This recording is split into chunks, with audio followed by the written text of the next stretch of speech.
Muito bem. Meu nome é Paulo José Spacacast, Paulo Spaca, sou presidente da BINC e me sinto muito honrado em hoje ter este webinar com pessoas ilustres que vão poder dissertar um pouco sobre toda a parte da cultura digital, na área de agricultura digital. Na realidade, eu gostaria de logo apresentar o professor Daniel Marçal de Queiroz, que é engenheiro agrícola pela Unicamp, tem alguns mestrados feitos fora do Brasil, Flórida, e é professor titular hoje da Universidade Federal de Viçosa e atua nas áreas de agricultura de precisão e projetos de máquinas agrícolas. Temos também o professor Domingos Sávio Valente, também é engenheiro agrícola pela Universidade Federal de Viçosa, doutor nas diversas áreas da instituição há um bom tempo, tem pós-doutorado na Universidade de Illinois. São pessoas com bastante bagagem. E temos o Erlon de Oliveira, que é um dos participantes da BINC, mas ele, antes de ser participante da BINC, ele é CEO da Agrosdata. Ele, na realidade, foi um dos que ajudou a fundar a BINC. Tem aí um passado de internet no Brasil desde o princípio, ou seja, nós estamos com um time extremamente forte para poder falar com todo mundo. Eu não sei se vocês estão me ouvindo. Estão me ouvindo bem? Estamos sim, Paulo. Abraço, Gilberto Borges.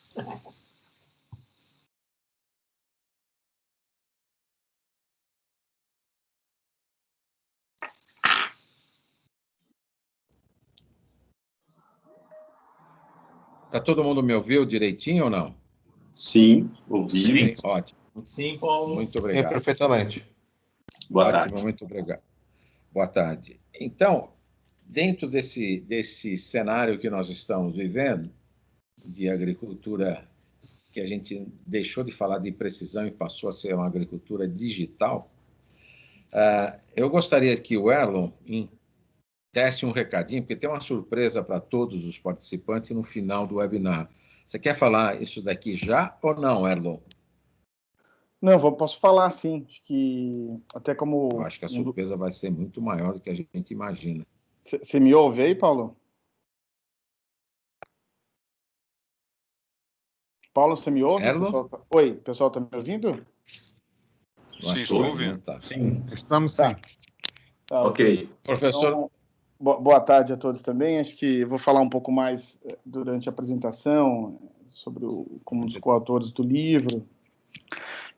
Mas a surpresa que a gente, não é uma surpresa, né? É um benefício que a gente quer trazer para o pessoal da BINC, que eu conversei com o professor Aloysio Borém, que é um dos editores, junto com o pessoal que está aqui com a gente hoje. E o livro hoje ele está sendo lançado na Universidade Federal de Viçosa a um valor de R$80, mas a gente conseguiu uma negociação muito interessante para quem está participando do webinar.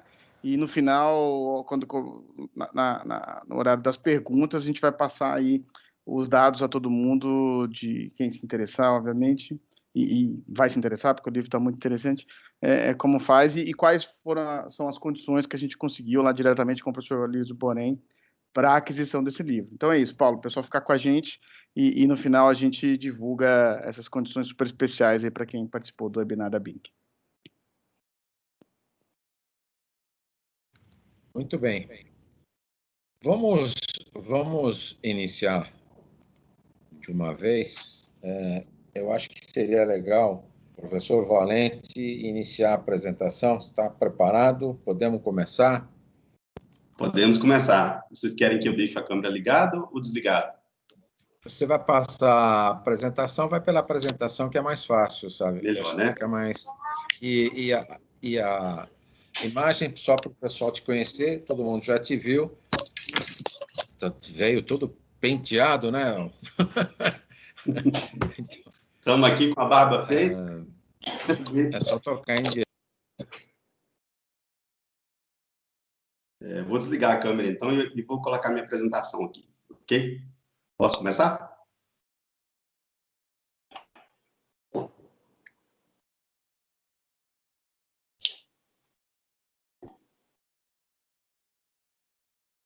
Enquanto você coloca a sua apresentação, deixa eu dar mais um recado para o pessoal, que as perguntas serão respondidas, quando possível, no transcorrer do webinar, mas nós vamos reservar um espaço no final para que algumas perguntas possam ser respondidas, que serão feitas utilizando o chat que vocês têm aí do lado, na barrinha embaixo, tem o ícone do chat, faz a pergunta, se for possível, a gente vai respondendo durante o webinar, senão elas serão respondidas dentro do possível no final.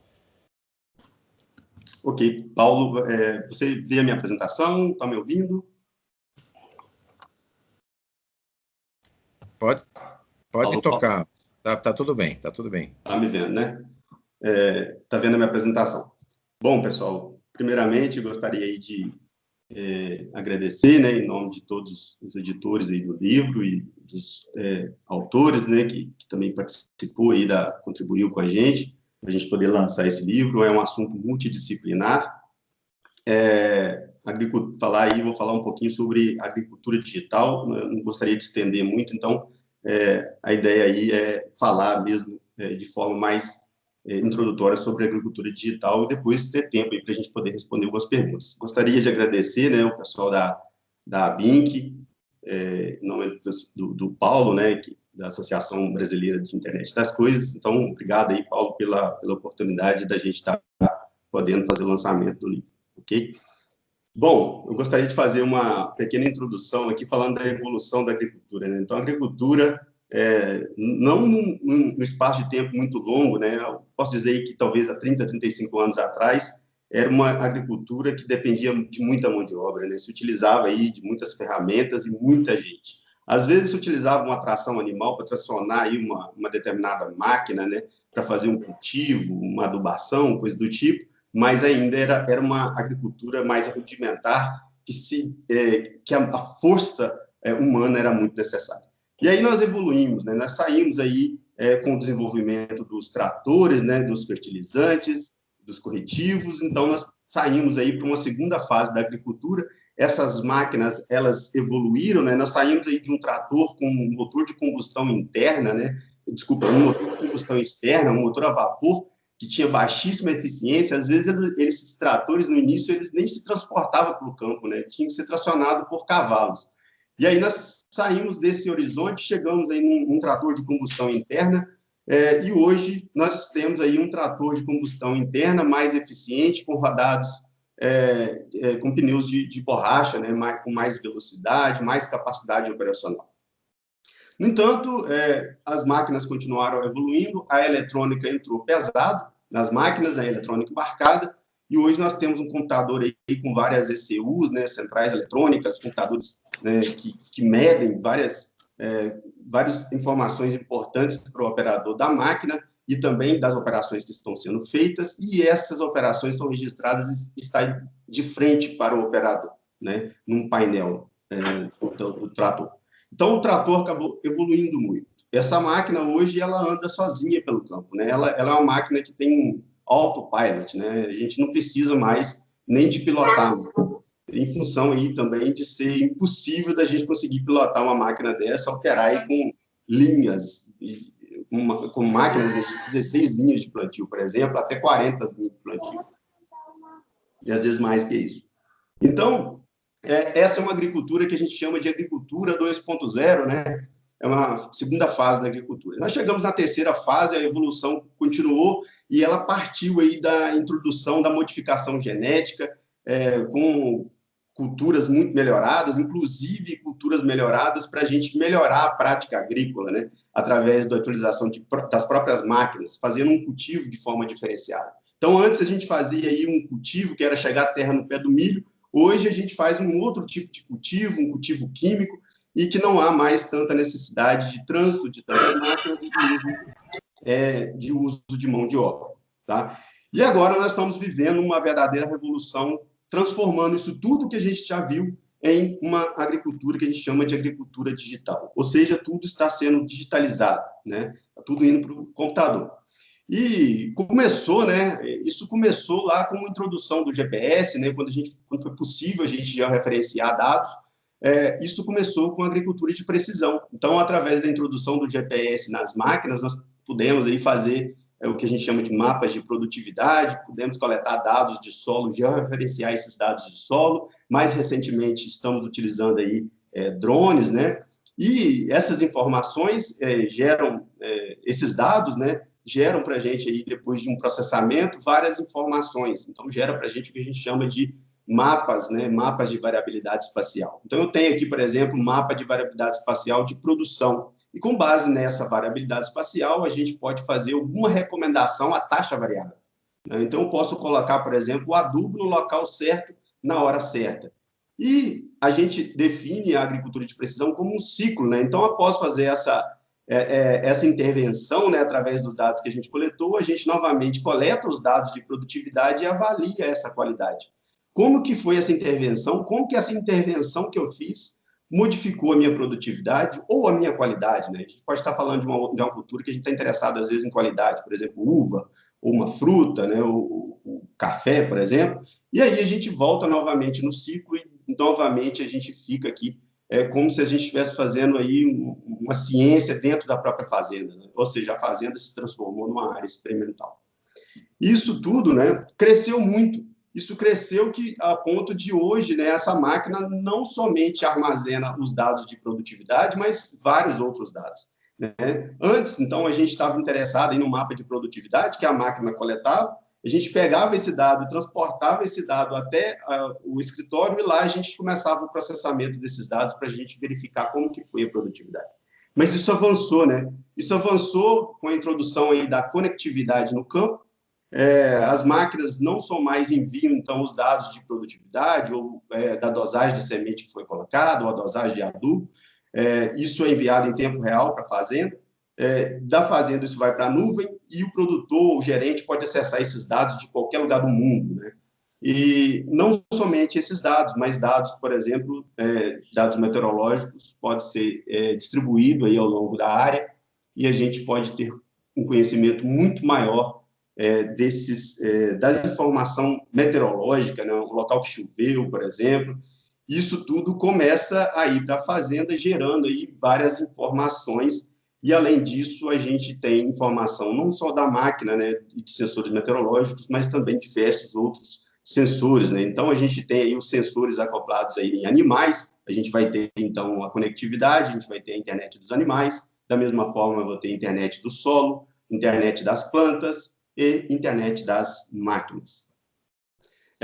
A evolução de sensores do solo, né, ela não para. Solo é um negócio muito complicado, né, bastante complexo o solo. Então, a tentativa de sensoriamento do solo é muito grande, né? Então, aqui é um sensor, um exemplo de um sensor, né, que ele coleta para a gente dados aí de condutividade elétrica, ele coleta dados de pH no sistema Stop and Go e dados de infravermelho do solo. Esses dados, né, reunidos, a gente pode gerar informações, né? Por exemplo, aqui eu tenho um mapa de condutividade elétrica, a gente vê aí a variabilidade, então a gente consegue segmentar esse solo. Aqui eu tenho um mapa de pH do solo, né? Então a gente começa a fazer um gerenciamento muito mais espacial, muito mais assertivo em cima da informação que a gente tem, tá? Outras tentativas, né, têm sido feitas. Então esse aqui é um sensor que foi um evento que eu participei. É um sensor que foi apresentado para uma empresa lá do Canadá. A ideia disso aqui é que o disco vai girando, vai cortando o solo, e ele tem um sensor nesse disco que faz a medição em diferentes profundidades, né? Até a profundidade em torno de 15 centímetros, ele mede aí em torno de 9 constituintes, né? Nitrogênio, o P, o K, o pH, a matéria orgânica, a umidade, a argila e assim por diante. Então, assim, provavelmente isso deve ser calibrado, né? Tem uma forma de se usar isso. Não é simples, né? É um processo bastante complexo, existem várias críticas em cima de equipamento que faz a medição direta no solo, mas, enfim, são novas tecnologias que estão surgindo aí na tentativa de sensoriar o solo. Existe uma empresa muito grande, né, que é a Precision Planting, e eles têm alguns sensores. Um dos sensores que eles têm é um sensor de solo, né, que faz a medição aí da matéria orgânica do solo, da umidade, da temperatura. E com essas medições, além disso, ele tem outro sensor, né? Ele faz medição também de impureza no suco. Com base nessas informações, em tempo real, ele faz aí a dosagem de semente no solo dentro de uma população e dentro de uma determinada profundidade variável. né? Então, ele varia essa população e essa profundidade. Também faz seleção de híbrido e, da mesma forma, de fertilidade. Então, veja que o processo de tomada de decisão, né, para tomar decisão, a gente precisa de informações corretas. Mais recentemente, a gente tem utilizado aí, né, sensores, sensoriamento remoto, tanto sensoriamento remoto orbital, utilizando os satélites, mas os drones agora é a bola da vez, né? Então, utilizando aí drones dos mais diferentes tipos, com os mais diferentes tipos de capacidade e de capacidade de carga, né? E também de autonomia, com diferentes tipos de preço, né? Essas plataformas podem, então, carregar para a gente aí diferentes tipos de sensores para a gente poder sensoriar. Nesse caso, a gente vai sensoriar normalmente a planta, né? Então, a gente pode acoplar aí nesses drones câmeras, né? Às vezes câmeras mais baratas, como a Mapira. Essa câmera é uma câmera modificada, ela só tem um sensor, né? Ela mede aí o vermelho, o verde e o NIR, né? Que é o infravermelho. E com base nessas bandas, a gente vai calcular aí um índice, que é um NDVI, que é um índice bastante utilizado na agricultura. No entanto, esse tipo de câmera apresenta algumas restrições de uso, questão de calibração, até porque ela utiliza apenas um sensor, né? É uma câmera que foi desenvolvida para bater foto, né? Ela foi modificada, na verdade, para fazer esse tipo de uso. Aqui a gente já tem uma câmera que é diferente, uma câmera da Mica Sense, né? Ela tem 5 sensores, então ele tem aí uma banda a mais, além dessa, né? 2 bandas a mais, que é a vermelha e a borda do vermelho. Tá certo? E como eu tenho os canais individuais, então cada canal é otimizado para coletar aquela banda específica. Tá? É uma câmera mais cara, né? Apesar de ter uma resolução menor que essa, ela é muito mais cara do que essa primeira aqui. No entanto, ela coleta informações com muito mais qualidade em termos de espectro para a gente. Recentemente, a Mica Sense também lançou a Alto, né? É uma câmera agora que mede os 5 canais dessa anterior. No entanto, ela tem um canal a mais que é o termal, infravermelho, termal. Então, a gente consegue, aí, por exemplo, fazer verificação de estresse hídrico, por exemplo, das culturas. E está sendo lançado agora, né, algumas câmeras hiperespectrais que conseguem medir aí não somente 6 canais, mas 125 canais. Então, você consegue, olha só a quantidade de dados a mais que é coletado com essa informação. Então, se aqui eu tinha 6 mapas, né, aqui eu vou ter 125 mapas diferentes. E essas informações, lógico, vai ser utilizada para a gente poder identificar algum problema que está acontecendo na cultura, pode ser problema dos mais variados tipos, tá certo? É uma câmera bem mais cara, de 340 mil reais. Ainda falando de sensores de planta, né, tem alguns sensores, por exemplo, que são utilizados de forma mais proximal, né? A gente fala que são sensores proximais. Então, a gente sai do nível orbital, de satélite, passa para o nível suborbital, utilizando o drone, e a gente chega num sensoramento que a gente chama proximal, próximo à planta. Isso aqui, normalmente, acoplado no trator, esse tipo de sensor, ele mede a saúde da planta, né? É lógico que tem que fazer uma calibração para isso, e esse tipo de sensor mede a saúde da planta, é processado o dado em computador e, em tempo real, faz-se uma dosagem a taxa variada de nitrogênio, por exemplo. Existem alguns tipos de sensores desse tipo, né? A Yara, por exemplo, tem um sensor desse, que é o N-Sensor, né? Ele faz a medição desse tipo de reflectância da cultura.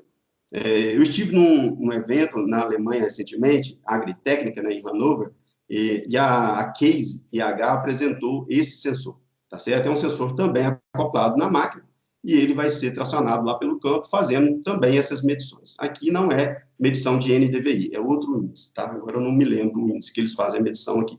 São vários índices de vegetação utilizados, né? Aqui não é especificamente um índice NDVI.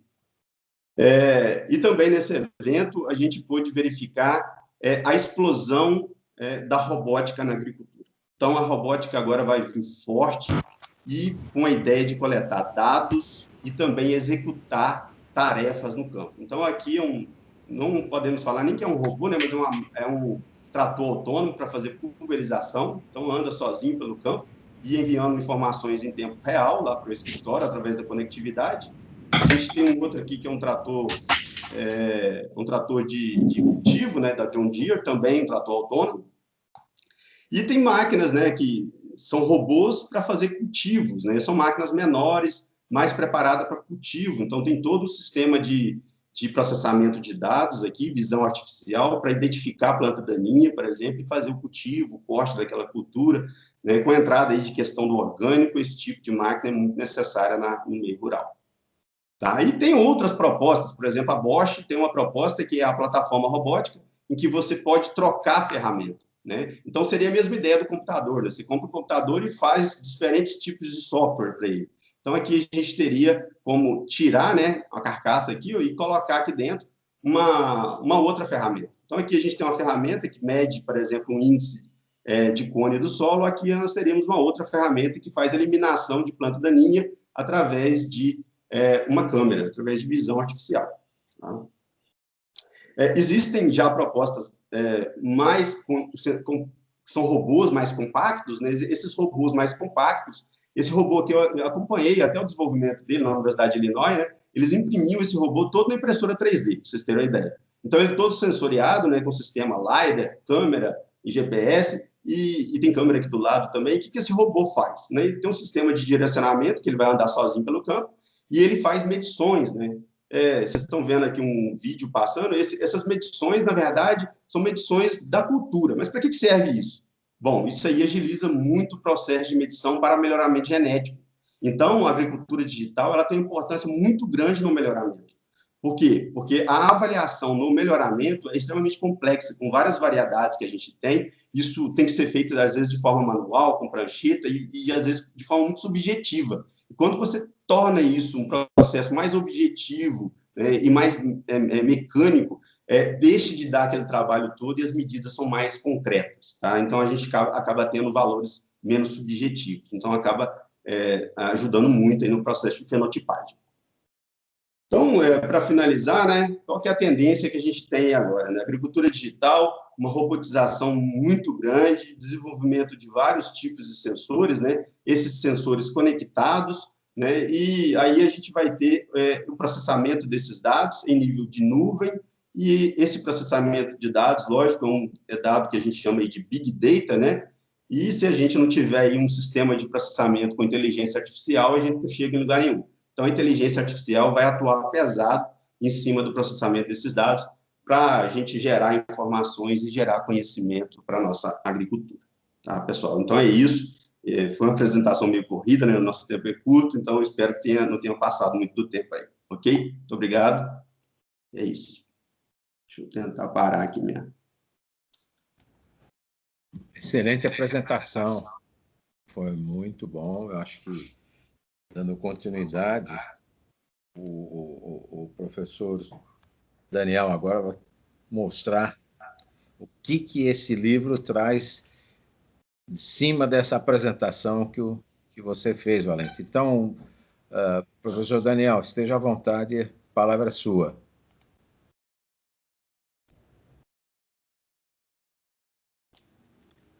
Eu acho que o professor Daniel deve estar se preparando para colocar a apresentação no ar. Vocês estão me ouvindo? Estamos ouvindo, Daniel. Sim, estamos ouvindo, sim.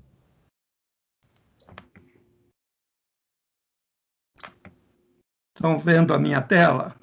Também estamos vendo a sua tela. Ótimo. Bom, então, boa tarde a todos. Eu gostaria de agradecer aí ao Paulo Scapa pelo convite, né, de apresentar o nosso livro, né? Então, o livro Agricultura Digital, ele é um esforço conjunto de uma série de profissionais, aos quais a gente desde já agradece, né? E como o Sárvio falou, né, um tema multidisciplinar, ele envolve profissionais das mais variadas áreas, então a gente tinha que realmente ter um time para desenvolver esse livro, né? E esse livro ele nasceu, na realidade, em novembro do ano passado, quando a gente começou a discutir o tema, né? O professor Aloysio Borém, do Departamento de Agronomia aqui da UFV, né, nos contactou, vamos produzir um livro de agricultura digital que sirva para o ensino de graduação e que possa ser usado nos cursos de agronomia, cursos de engenharia agrícola e outros cursos que tenham afinidade com essa área, né? E aí a gente... Daniel, só um detalhe, Daniel. Sim. A gente não está vendo a sua tela, eu não estou vendo a sua tela. Estou vendo a sua câmera. Estou vendo você, sua câmera está ligada. Eu não... Você tem que compartilhar, então, se você quer mostrar alguma apresentação. Compartilhar. Deixa eu ver aqui. Onde que... É do lado do microfone aí. Tá certo. Não. Do lado do ícone do microfone tem uma setinha para cima dentro de um quadradinho. Tá. E aí depois você escolhe a tua tela que você vai compartilhar. Ótimo. Muito bem, agora sim. Obrigado, Giba. Agora sim. Obrigado, pessoal. Bom, então, aí então a gente, a partir de final de novembro, nós começamos, então, os contatos e tal, e conseguimos, então, formar uma equipe, né, para escrever os vários capítulos do livro, né? O professor Aloysio Borém, ele tem uma experiência muito grande. Se vocês forem ver o currículo Lattes dele, lá tem 75 livros que foram editados ou escritos por ele. Então, ele tem uma vasta experiência na área e ele foi pessoa-chave, né, no desenvolvimento desse livro, né? E, então, o livro ele é composto por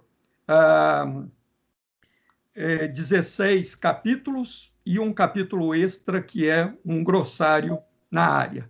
Então, o livro começa com o capítulo 1, que é Nova Revolução Verde, escrito pelo professor Aloysio Borém, onde ele faz um panorama da agricultura, né, até a chegada da agricultura digital, e faz, então, uma apresentação do que seria essa agricultura digital, né?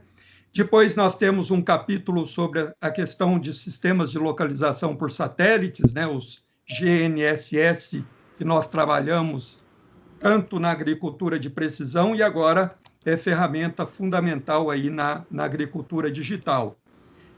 O terceiro capítulo ele trata de um outro tema fundamental também na análise tanto da agricultura de precisão e agora na agricultura digital, que é a análise da variabilidade espacial e temporal. Esse capítulo ele foi organizado, né, e liderado pelo professor Samuel de Assis Silva, que é da Universidade Federal do Espírito Santo. O capítulo 4 trata da questão de imagens e sensoriamento remoto aplicado à gestão agrícola, né? Também é um tema que está muito ligado aí à agricultura digital, né? Tem muita inovação nessa área, né? E o capítulo foi liderado pela professora Flora Maria do Melo Vilar, que também é professora da Universidade Federal de Viçosa. Um capítulo sobre geoprocessamento aplicado ao gerenciamento das lavouras, né? Esse capítulo coube a liderança do professor Lucas Rios do Amaral, que é professor da Unicamp, né? E ele, então, apresenta a questão do geoprocessamento, né, aplicado aí ao gerenciamento das lavouras, né? E geoprocessamento, sistemas de informação geográfica são fundamentais na agricultura digital. O capítulo 6 trata da questão de amostragem e interpretação de mapas, é mais um capítulo extremamente importante nessa área, né? E ele foi liderado pelo Dr. Tiago Capello Garzella, né? Que é um dos diretores da Apagri, né? Que é uma empresa de consultoria, né? Que atua aí no ramo da agricultura de precisão e agricultura digital. Daí, o capítulo 7, ele trata da questão dos sensores e atuadores, né? Também é fundamental para o entendimento da agricultura digital, né? E nós coordenamos a redação desse capítulo. Um outro sobre máquinas, né? Falando aí das máquinas de aplicação à taxa variada, falando um pouquinho aí do que o professor Sárvio falou da questão da robótica, né, e tal, dando o contexto das máquinas nessa agricultura digital. E aí a gente entra no capítulo 9, né, com a questão da irrigação digital, né? Esse capítulo foi liderado pelo professor Fernando França Cunha, aqui da Universidade Federal de Viçosa, né, que trabalha na área de irrigação e vem atuando fortemente na questão da irrigação de precisão e irrigação digital. Então, faz um panorama, né, sobre a questão da aplicação da agricultura, da irrigação nessa agricultura digital. Daí o capítulo 10 trata da questão de bovinocultura digital, né? Essa linha da agricultura digital voltada para a produção animal também está avançando numa velocidade muito forte, né? E nós tivemos a liderança aí do professor Mário Luiz Chisotti, né? Coordenando a redação, né? desse capítulo sobre bovinocultura digital, onde ele mostra as ferramentas associadas aí a essa bovinocultura digital. Daí o capítulo 11, né, nós tivemos aí a participação do Erlon de Oliveira, né, que vai falar logo a seguir, né, que é da Agrosdata, né, ou Agrosdata, né, com o capítulo de Internet das Coisas para a Agricultura, né, onde ele faz um panorama sobre a questão da Internet das Coisas aplicada à área agrícola, né, e a Internet das Coisas é fundamental aí na agricultura digital. O capítulo 12, transmissão de dados, computação nas nuvens e Big Data, né, nós tivemos a colaboração do pessoal da FATEC Pompeia, né, liderado lá pelo professor Hannes Fischer, né, que escreveu, junto lá com o grupo, um capítulo tratando dessa questão de transmissão de dados, né, computação nas nuvens e Big Data, que é fundamental também dentro dessa linha aí da agricultura digital, né? Daí vamos lá para o capítulo 13, né, Machine Learning, ou em português, né, aprendizado de máquinas, né? O capítulo foi liderado pelo professor Domingos Sárvio, né, que acabou de fazer a apresentação, né? Então ele faz um panorama a respeito de machine learning, apresenta uma aplicação, né, usando a linguagem Python de forma bastante didática para que o leitor entenda o funcionamento dessa técnica, né? Daí, plataformas, consoles e softwares, né, coube ao engenheiro agrônomo Maurício Nicofelli Neto, né, da Monagri, né, escrever sobre esse tema, que é um tema também diretamente voltado para a agricultura digital, né? Nós temos novas plataformas, novos softwares sendo usados no setor, né? Depois, um capítulo sobre a questão de dados digitais, mostrando o ciclo, padronização, qualidade, compartilhamento e segurança. Esse capítulo foi liderado pelo professor Antônio Mauro Saraiva, que é da USP, né, Politécnica da USP. Ele, junto com o seu grupo, então, fez traçou um panorama dentro dessa área, mostrando aí todos os aspectos associados aí à produção e aos usos desses dados digitais, tá certo? E por último, né, capítulo 16 trata de um estudo de caso na FLC Agrícola, né? Foi escrito pelo engenheiro agrônomo e mestre Ronei Sandri Sani, né, da FLC Agrícola. A FLC Agrícola, ela tem mais de 400 mil hectares cultivados, né, e eles estão com um grupo trabalhando com essa questão da agricultura digital. Então, ele mostra como que a agricultura digital está sendo usado na FLC Agrícola.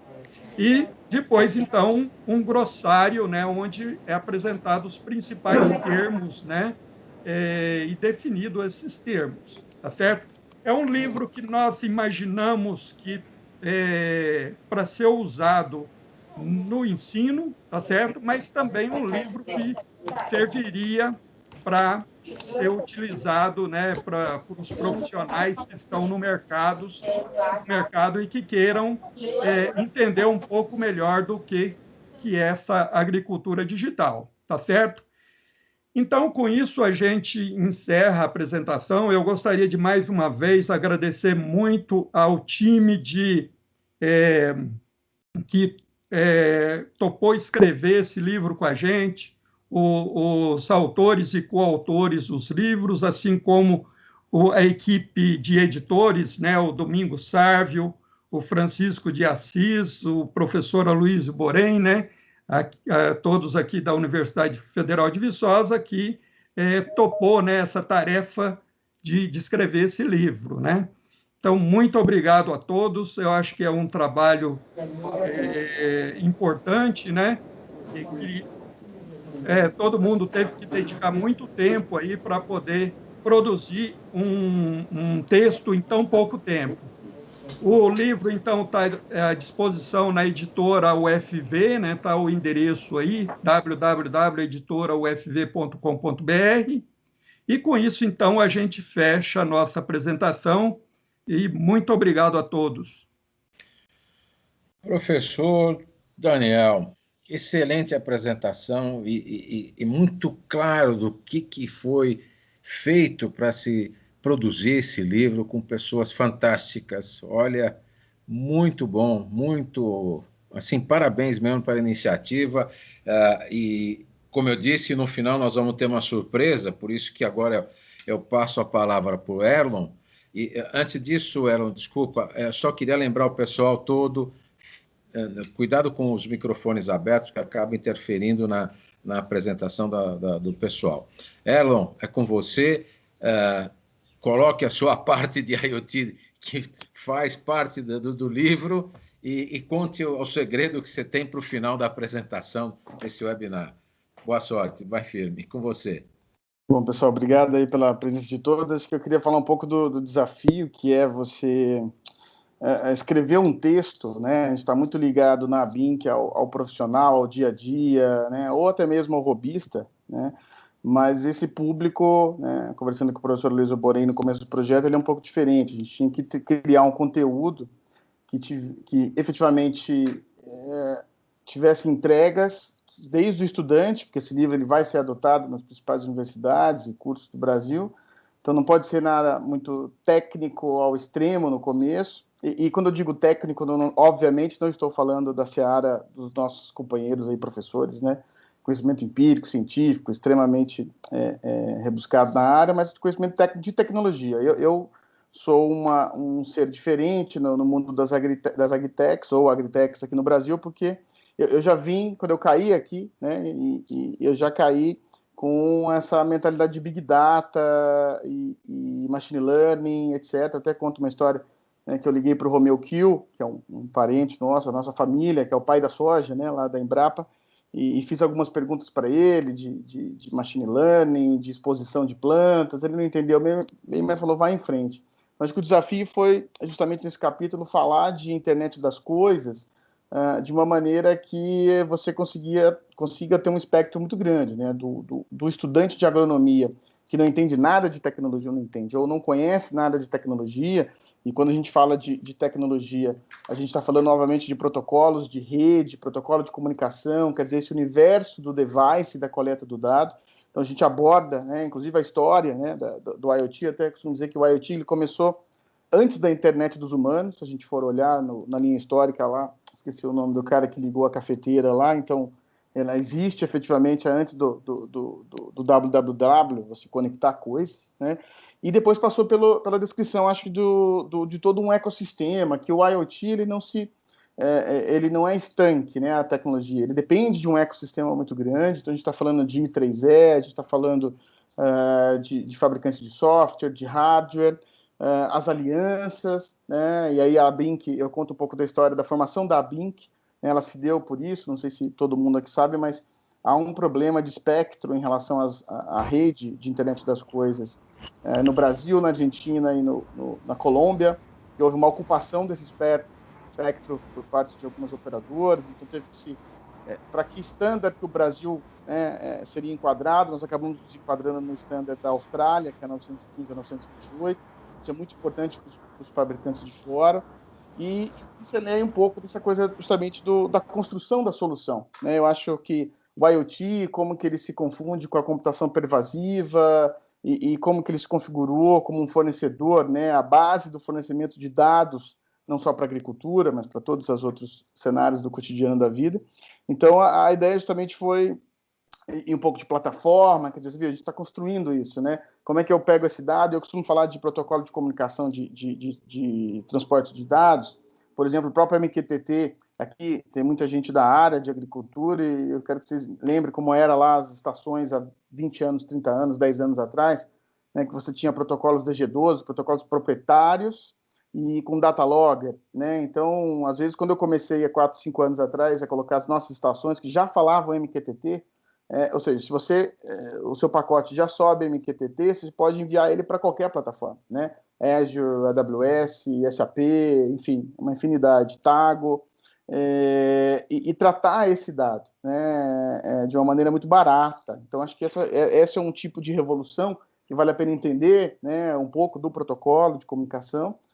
E, no final de tudo, né, a gente fala que a gente não está criando uma pessoa segmentando, ou seja, você tem os profissionais de IoT do hardware, do sensor, você tem o da placa de comunicação, você tem o da rede, você tem o da plataforma, mas no final do dia a gente sabe que o IoT ele vai ser edge, né? O futuro que acaba trazendo o pervasivo de novo, né? Então ele se encontra, ele se separa e depois ele se encontra de novo com a pervasiva, que é justamente a gente ter a capacidade de processamento dentro dos devices ou das máquinas. Eu costumo muito falar das máquinas agrícolas, porque na máquina agrícola eu tenho energia, eu tenho um lugar para condicionar, então eu posso acondicionar um Snapdragon ou um processador até mais poderoso que esse, para poder entregar o processamento do dado e a informação ou a ação ou a não ação ali localmente. Então a gente tem todas essas nuances, né, da internet das coisas, mas eu acredito piamente que nós estamos revolucionando a agricultura em processo. Eu sempre digo isso, vou deixar a mensagem final, Paulo. A gente está resolvendo muito processo, né, nessa nossa jornada, né, como o professor falou, de coletar dados, né, de usar um R, por exemplo, um RStudio, e analisar esse dado e entregar a informação. A gente, lá na AgroSdata, a gente trabalhou muito nisso, não só de processar o dado, de como entregar. A gente usa a linguagem natural para Google Assistant, WhatsApp, essa história toda, que eu acho muito importante entregar o dado, não só para o grande agricultor, que tem pessoas em dashboards, mas para o pequeno agricultor também. E a gente está muito em processos, tá?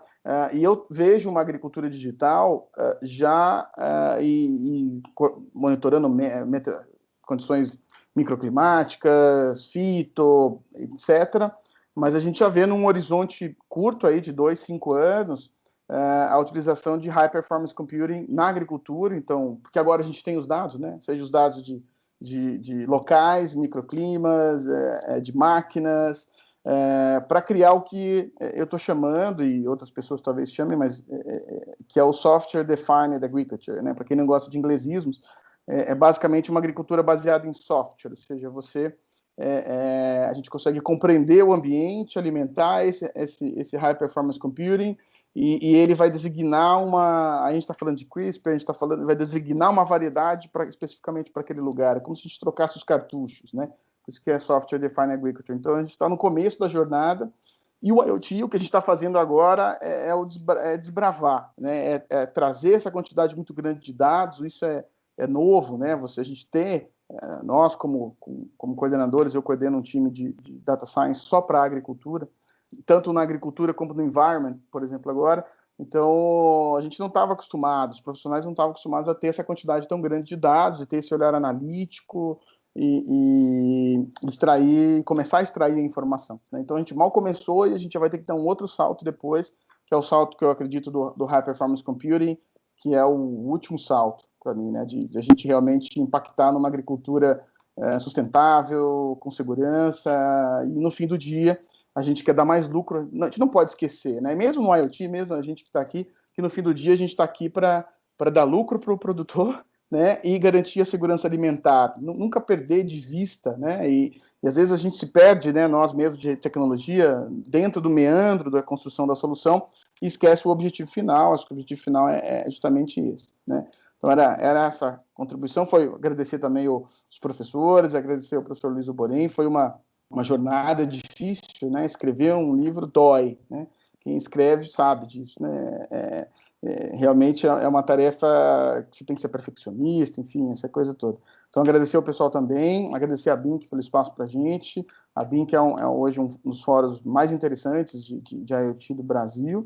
E, Paulo, já indo, finalizando e com a ideia lá da surpresa, não é surpresa, acho que quem está nos ouvindo hoje, a gente queria trazer alguma coisa diferenciada para vocês em relação à aquisição do livro. E a condição, eu falei com o professor Luiz Borém, o livro hoje está no site da UFV, acredito que os professores podem me ajudar, por R$80, e a gente conseguiu uma condição para quem está no webinar hoje, tá? Falei com o professor Luiz Borém, de R$50 para o livro, exclusivo, para quem está aqui no webinar, com entregue em casa. Está bem interessante mesmo. Então, você pode fazer a aquisição do livro por R$50, já com o envio, né? Então, acho que é muito interessante. Vale a pena. A gente está no digital, mas tem essa coisa do físico, né? E também, eu costumo dizer que ele abrange, o livro ele é um pouco mais inclusivo, né? Que você pode colocar na mão de uma pessoa, às vezes, que não tem um smartphone, que não tem um computador, e ele cumpre a função tanto quanto o online. Então, basicamente é isso, gente. Obrigado pela participação de vocês. E aí o pessoal do marketing da BINC, né, o Ricardo vai passar as informações de como obter, nessa condição extremamente especial, o livro Agricultura Digital e como é que faz. Basicamente vai ser contactar o professor Luiz Borém diretamente, tá? Obrigado. Então, deixa eu entender se é bem claro isso daí, Erlon. Você está dizendo que terão 50 livros, ou quem assistiu à apresentação, é só pedir no WhatsApp do professor Borém e fazer a solicitação para ele. É isso, né? É isso.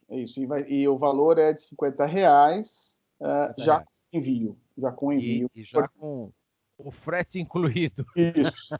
Para esse Brasil afora aí. Amazônia, Oiapoque, Chuí. Que maravilha. Muito bom. Muito obrigado, Erlon. Eu vou deixar aberto agora as perguntas para o pessoal poder. Eu tenho visto aqui algumas que estão. O Ronaldo pergunta qual o celular do contato, então acho que é melhor dizer qual o celular do professor Borém, né? Que eu acho que seria muito importante passar. O Sarve ou o Queiroz, quem pode falar? O Erlon, você pode falar o celular do professor Borém para que Paulo, está colado ali já, o pessoal da BINC já colou ali ao lado do chat? No chat, está no chat. Onde que eu não estou vendo? Vai passando, né? Carlos, Ricardo. Aí, ó, tem que ficar colando aí. Mostrar? Tem um WhatsApp aqui, Marcos Jabim, que está no chat lá. Já tá. Tá lá, 31... Tá faltando 9, viu? Tá faltando 9 aí, exatamente. Pegou do WhatsApp, Então, o Marcos Jabim que comeu um 9, mas é 31 99 647 7008. Esse é o telefone do professor Borém. Se quiser que eu repita, de novo, o marketing ajustou, tá lá. O Erlon também já ajustou. Paulo, só começando, tem uma pergunta da Constância, eu já quero responder a pergunta dela, tá? Por favor, fique à vontade. Ela pergunta, do ponto de vista de regulação, quais são as principais lacunas, obstáculos à expansão da agricultura 4.0. Constância, eu acho assim, eu fiz um estudo recentemente, para mim, e também nós fizemos uma pesquisa junto com outro instituto, a Embrapa divulgou há 2 ou 3 dias atrás uma pesquisa deles, e sobre essa questão dos obstáculos. Para mim, o obstáculo que corrobora todas as outras pesquisas é justamente o custo de aquisição. Eu tenho uma visão sobre essa questão do microclima, principalmente, você coletar umidade do solo, umidade do ar, temperatura do solo, temperatura do ar, pluviometria, radiação solar ou luminosidade, seja o que for. Esses parâmetros, eles impactam demais, né, do nosso ponto de vista de modelagem, Big Data e Machine Learning. Mas hoje ele é um recurso caro de você pegar para um agricultor.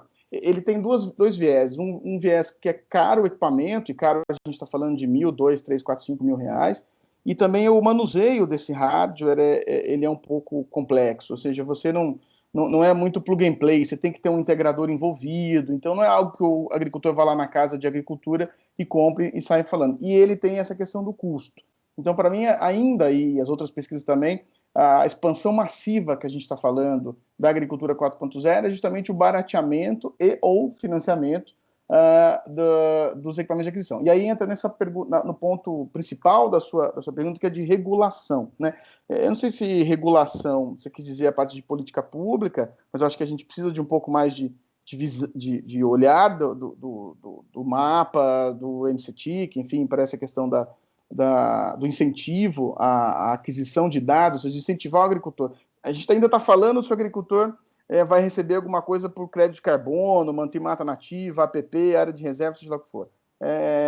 Mas a gente precisa falar também de o que a gente vai remunerar para que ele adquira esses dados, né, use para ter o seu dia a dia, mas também que são dados que vão impactar num planejamento maior, né? Então, do ponto de vista de regulação, eu não vejo, talvez em redes, eu não falei muito de redes, mas a gente tem hoje, né, as LP1s todas aí, Sigfox, LoRaWAN, o KTM das operadoras, o Narrowband IoT. Então, eu sempre digo, né, Oi. Só aproveita, já responde do Ricardo Jorge, que perguntou qual a principal forma de troca de dados no campo. É LoRa, radiofrequência, o que está... Então, já que você está tocando nesse assunto, aproveita e responde, por favor. Assim, eu tenho uma opinião muito clara sobre isso também, Paulo. Assim, eu opero em todas as redes. Então eu tenho redes, eu operei Sigfox, LoRaWAN, KTM, NB. Assim, é muito claro. E eu falo disso também no capítulo do livro. Se você está falando de uma agricultura de telemetria, então você precisa monitorar todas as máquinas, onde elas estão, qual a rotação, microclima. As LP1s normais, Sigfox, LoRaWAN, que tem pacotes muito pequenos, né, de 12 bytes até 250 bytes de transmissão, ela funciona perfeitamente. Inclusive, a gente tem um associado nosso, né, que é tanto a Evernet quanto a American Tower, a gente tem projetos com rede estendida com ele, então funciona muito bem. A gente cobre 30 mil hectares com uma base de LoRaWAN, tá? Então é super interessante. Mas quando você fala da agricultura, que inclusive o professor mostrou aí, né, descarregando mapas de pulverização, mapas de fertilização, a gente tem uma limitação em relação às LP1s, Sigfox, LoRaWAN, por exemplo, do tamanho do pacote. Então a gente tem que acabar indo para uma rede KTM-NB, que aí envolve investimento da operadora. Eu costumo dizer, estou dizendo que eu não sei se não vai haver, inclusive, um salto, né, direto do KTM-NB para o 5G, porque, na verdade, assim, eu sou um pioneiro de internet wireless também, né? Então a gente sempre costuma dizer, na fazenda, na sede do cara, tem um radinho chegando lá. Você tem milhares de provedores de internet no Brasil, inclusive eu fui já dirigente da Branet e da Telcom. Então, o problema somente é como conecta ali na área do campo, né? Ali na área do talhão. Como é que a gente traz esse dado? Então, assim, se for telemetria só, o LP1, Sigfox, LoRaWAN resolve muito bem, mas quando você tem que efetivamente enviar dados para as máquinas, né? São arquivos de 20, 80, 100 mega, aí você tem que ter uma banda um pouco maior, né? E aí é muito a escolha em função da atividade, né?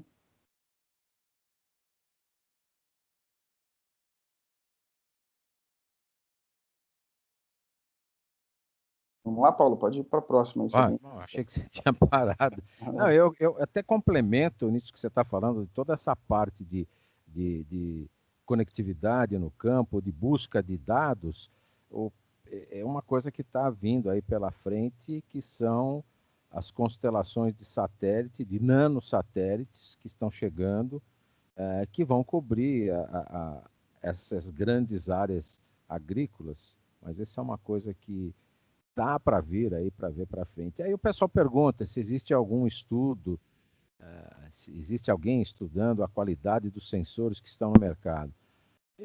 Eu posso dizer para você que tem um monte de gente estudando. É para os professores, acho que é para os professores. Os institutos de tecnologia que fazem certificações, a própria BINC vai começar a dar um selo de certificação para equipamentos, que vai ser feito pela Intertech. Então, esse mercado do IoT ele está crescendo de uma maneira muito rápida e algumas coisas tem que estar correndo atrás. Nem todas as respostas são possíveis mas a gente tem certeza que muita coisa está acontecendo rapidamente.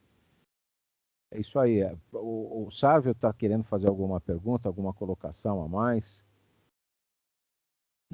Tem aqui várias perguntas. Qual seria o padrão de LoRa? Isso não já foi até respondido. A Constância, a legislação que viabilize a adoção. Eu acho que nós estamos bem na parte de legislação. Não sei, Aaron, quer comentar isso? Sim, depois que a BINC fez esse trabalho com a questão da homologação, inclusive, até tem uma pergunta aqui se o LoRa e o Sigfox, para não ser licenciados, não é arriscado. Acho que isso não tem nenhum problema, tá, Paulo? Mesmo porque no campo a gente tem muito pouco problema de interferência, né, no 915 ao 928, né, você não vai ter muito problema de interferência. Para mim, o problema não é se é problema, mas você tem que definir muito bem a aplicação da rede, porque para mim o problema, problema do ponto de vista de dados, data science, é justamente a quantidade de pacotes e de dados que a gente consegue trazer e enviar para a máquina que está no campo. Né? É isso aí. Tem uma pergunta do Fábio, não sei se do Fábio Cabrini, como está a questão do uso de atuadores e sensores controlados por plataformas integradas a sistema de computação cognitiva e uso de tecnologias como Alexa. Isso já é possível? Essa é a pergunta do Fábio. O pessoal quer responder. Eu vou responder, mas eu queria também, Paulo, que você passasse para os professores. Professores, se quiserem... eu estou falando para o professor, inclusive, o Sávio responder, porque ele tem uma bagagem mesmo, o professor Daniel. Essa parte de rede é mais com a gente mesmo, a IoT, mas... sobre o Cabrini, nós temos, por exemplo, a nossa plataforma está integrada com o Google Assistant, com linguagem natural. Eu acho que isso foi para o agricultor pequenininho, gente, eu brigo muito nisso, né? O agricultor pequenininho que está no campo, 5 hectares, 10 hectares, 20 hectares, a interface dele é a voz. O cara não tem usuário e senha. Se a gente está falando com desenvolvedores aqui, eu falo da minha experiência. Você falar para o cara como é que você entrega o seu serviço, e falar que é usuário e senha para um cara do campo, ele já não vai usar. Então, essa coisa da linguagem natural, né, da Alexa, isso é muito importante para a gente não elitizar, né? Só um comentário, né? Eu estive no Mato Grosso coletando dados lá numa fazenda bastante grande, né? Lá no Mato Grosso, a agricultura digital entrou pesado, né? Parece que em Goiás também. Mas, assim, eu não sei como é que isso está em São Paulo e no sul do país. Minha experiência foi lá no Mato Grosso e lá já se fala, por exemplo, do operador, né, ele chega e digita um código, por exemplo, na máquina, e aí já aparece para ele a ordem de serviço do dia, né? Mas essa questão, por exemplo, de Alexa, eu não sei como está, mas já tem, por exemplo, reconhecimento facial. O cara entrou na máquina, a máquina já reconhece que aquela pessoa, né, é fulano, e aí já tem a ordem de serviço para ela, tá? Então, esse aí é o futuro, né? Machine Learning integrado em todo esse sistema também. Tem uma pergunta do Roberto sobre drones. A pergunta, ele fala, a liberação dos drones para IoT no agro requer projeto especial da ANAC, é burocrático, o fato de pessoas, agricultores, dificulta a liberação do funcionamento? Assim, precisa da projeto especial, não projeto especial, precisa submeter a ANAC. Eu tenho visto acompanhar esse setor de drones de pulverização, tá? Então, drones autônomos de pulverização. Eu acho que esse vai ser uma linha que vai se desenvolver muito agora, muito grande, e então tem que submeter, deve ser burocrático. Não sei se vocês viram nas notícias, deu uma procurada lá do iFood, foi liberado, inclusive, os primeiros licenças para que eles façam essa operação. Acho que tem que ter a burocracia para também, isso é uma coisa perigosa, né, gente? Você botar um drone de 200, 300 quilos de agroquímico voando por aí, tem que ter algum controle.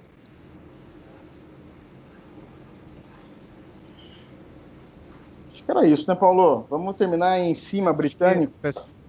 Eu acho que o pessoal que tem um monte de pergunta, o que não der para responder agora, para a gente ser os britânicos, eu só tenho que agradecer aos professores por esse excelente material, não só de apresentação, mas com o livro como um todo. você, Erlon, por ter participado junto com a Universidade Federal de Viçosa nessa competição desse livro, com o papel da BINC, e nós nos sentimos honrados da BINC, e você também com certeza, ter participado da divulgação desse livro e estar junto desse livro, que eu acredito não, tenho certeza, é o primeiro livro da agricultura digital nesse cenário que nós estamos vivendo agora de IoT. Professor Daniel, suas últimas palavras, por favor, para a gente encerrar. E a sua também, Sávio. Não, só agradecer mais uma vez a oportunidade, né? E dizer que a gente está à disposição aqui na Universidade Federal de Viçosa. Ok? Muito obrigado. Da mesma forma, Paulo, obrigado aí pela oportunidade, né? E é isso, né? A gente está disponível. Eu tenho um e-mail, quem quiser anotar, vou deixar aqui no chat, né? Quem quiser entrar em contato comigo depois, é valente@ufd.br.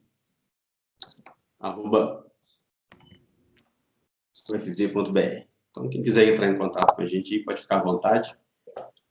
E é isso. Muito obrigado aí pela oportunidade. Desculpa a velocidade que eu apresentei, não queria estourar o tempo, né? Mas é isso. Muito obrigado. Mas conseguimos fazer dentro do...